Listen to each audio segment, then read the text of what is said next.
안녕하세요. 한방재활의학과 전문의이자 한의학 박사 디스코 한의원 은영주 원장입니다. 오늘 말씀드릴 내용은요. 이제 목 디스크 파열로 인한 척수증이 2년째 있었던 환자분이십니다. 신경 성형술도 신경 박리술도 효과가 없었는데 이제 한의학적인 치료가 도움이 돼서 이게 좋아진 환자분 케이스입니다. 말씀드리지만 모든 환자분이 항상 이런 좋은 결과가 있는 건 아닙니다. 어떤 의학적인 치료든 한계가 있는 것도 있고요. 또 의외의 좋은 반응이 있는 경우도 있다는 것을 알고 치료 보시면 좋겠습니다. 이 환자분은 2년 전부터 이미 팔 저림이 나타나서 시술을 받아 오셨다고 합니다. 시술을 받으면서 그때그때 잘 넘어갔는데 호전과 악화를 반복하다가 어느 날부터는 시술로도 호전을 더 이상 느낄 수 없었다고 합니다. 신경 박리술이나 신경 성형술, 신경 차단술은 뭐 근본적인 치료라고 할 수는 없죠. 물론 마취제나 뼈주사라고 많이 부르는데 스테로이드를 통해서 통증과 염증을 줄이는 임시 치료이기 때문에 처음에는 치료의 반응을 좀 하다가 여러 번 반복하다 보면 잘 안 낫는 경우가 많이 있습니다. 음, 이에 대해서는 이제 많은 의사분들이나 그런 학회에서 얘기를 한 경우들이 있고요. 어, 이분이 이제 제가 늘 말씀드렸던 디스크 체질이 아니고 이제 회복력이 좋은 분이었다면 시술로 잠시 염증과 통증을 줄인 사이에 스스로 자생력으로 디스크가 좋아졌을 수 있었을 것입니다. 하지만 환자분은 잘 낫지 않는 제가 이름 붙인 거죠. 디스크 체질이셨습니다. 그래서 스스로 잘 낫지 않는 자생력이 떨어진 분이셨고요. 환자분은 척수 손상도 좀 있었습니다. 밑에 이렇게 영상이 나오는데 같은 부의 디스크는 좌측 신경이 지나가는 골목으로 파열되어 있고 이쪽으로 파열이 되어 있고 이 영상에서는 오른쪽 같지만 임상적으로는 이게 왼쪽에 해당이 됩니다. 통증과 저림이 심한 상태였습니다. 병원에서는 수술을 하자고 했지만 수술을 하더라도 척수증은 고칠 수 없다고 했다고 합니다. 수술을 해도 평생 저림이나 통증이 남을 수 있다는 말에 환자분은 다른 치료를 찾다가 현대 한의학적인 치료를 받아보기로 하셨다고 합니다. 옆에서 봤을 때는 이렇게 많이 튀어나온 것 같지 않죠. 하지만 이게 옆쪽으로 디스크 파열이 옆으로 튀어나오기 때문에 이렇게 봐서는 측면으로 봐서는 잘 나오지 안 보이는 것입니다. 이게 단면으로 봐서는 파열된 게 명확하게 보이고요. 여기 가운데 보면 척수증 이게 현상이 척수가 이게 미엘로파시 증이 있는 게 보입니다. 여기에서도 이렇게 표시를 병원에서 해주셨고요. 파열된 위치가 이 가운데로 넓은 공간이 아닌 좁은 공간으로 나왔기 때문에 이는 한의학적으로 치료를 해도 좀 호전되는 데 시간이 많이 걸릴 수 있는 타입이었습니다. 넓은 공간에서 파열된 디스크는 신경이 소위 피할 공간이 있지만 좁은 공간으로 파열된 경우에는 신경이 도망갈 공간이 좁고 염증에 의해서 공격받을 확률도 매우 높기 때문입니다.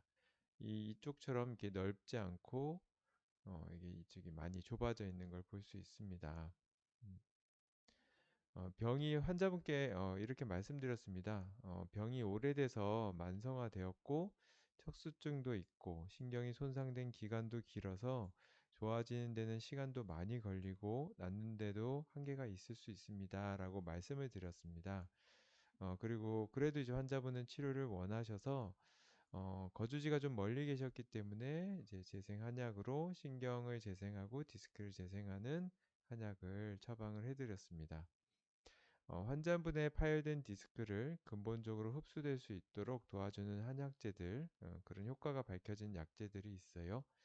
그리고 신경의 기능 회복을 돕는 이제 한약, 그리고 디스크 체질을 개선하는 이제 환자분의 맞는 맞춤 보약들을 처방하고 약 6개월 정도 만성화가 되셨고 병도 오래됐고 그렇기 때문에 한 6개월 정도 좀 넉넉하게 치료 기간을 이제 계획했습니다.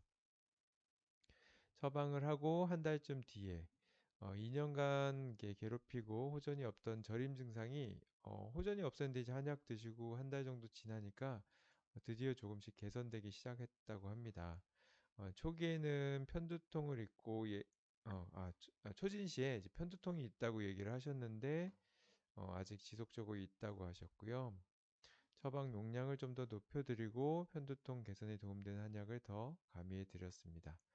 그리고 2달 뒤에는 저림과 편두통이 모두 개선 중에 있으셨고 양량을 좀 치료하는 한약을 좀 늘리니까 한약 드시고 화장실 가서 약간 변을 묽게 보시는 증상이 생겼다고 하셨습니다. 그래서 어, 이는 이제 약제 중에 신경 기능 회복에 좋은 약제 중에 소화 흡수 안 되는 게 있어서 어, 이제 소화 흡수를 돕는 한약을 좀 더 가미해 드렸습니다. 그리고 3개월 뒤에는 이제 저림 증상, 편두통, 설사 모두 많이 개선되셨고 어깨가 많이 뭉친다 그래서 그 부분도 좀 더 보강을 해서 처방을 해드렸고요. 4개월 뒤에는 그때 3개월 뒤에 이제 팔꿈치 통증도 호소하셨는데 그 부분에 대한 것도 처방을 했더니 팔꿈치 증상도 개선이 되셨고 그런데 이제 최근 침대를 바꾼 후에 목과 어깨 통증이 생기셨다고 합니다. 그리고 5개월 뒤에 모든 증상들이 개선됐고 마지막 한약을 처방해 드렸습니다. 이렇듯이 이제 디스크 파열이 심했고 척수 증상도 좀 있으셨고 저림 증상도 있었고 무엇보다 의학적인 시술이 여러 가지 시술을 받으셔도 호전이 없으셔서 수술을 앞두고 계셨는데 다행스럽게도 한의학적인 치료에 좋은 반응이 있으셔서 치료를 무사히 종료할 수 있었던 경우입니다. 그렇다고 시술이 나쁘다는 건 절대 아닙니다. 시술도 좋은 치료입니다. 환자분의 염증과 통증을 줄여주는 좋은 치료이고, 저 역시 환자분이 통증이 심한 경우에는 한방 치료만 원하시는 분들에게도 양방 치료를 병행하시도록 권하기도 많이 합니다. 근데 이 환자분 같은 경우는 디스크 체질, 즉 스스로 회복할 수 있는 능력이 떨어져 있다 보니까 양방적인 치료에 이게 크게 반응을 안 하셨던 것 같습니다. 그래서 한방적인 치료의 장점은 스스로 치료할 수 있는 능력을 만들어주기 때문에 자생력을 높여주기 때문에 양방적인 치료를 잘 안 되는 분들이 좋아지는 경우들을 꽤 많이 보게 됩니다. 그래서 수술을 어쩔 수 없이 해야 되는 심각한 상황에서는 해야 되겠지만 수술을 원치 않는데 또 그렇다고 비수술적인 치료를 잘 호전이 않는 분이라면 한방적인 치료를 받으셨으면 좋겠습니다. 음, 요즘 진료가 좀 바빠서 저도 조금 지쳤고 이 영상 올리는 것도 조금 딜레이가 되고 있습니다. 아, 그래도 이제 꾸준히 올릴 수 있도록 노력해 보겠습니다. 요즘 비가 많이 오고 사건 사고도 많이 있는데 건강 유념하시고 모두 무탈하셨으면 좋겠습니다. 지금까지 한방 재활외과 전문의이자 한의학 박사 디스코 한의원 은영준 원장이었습니다.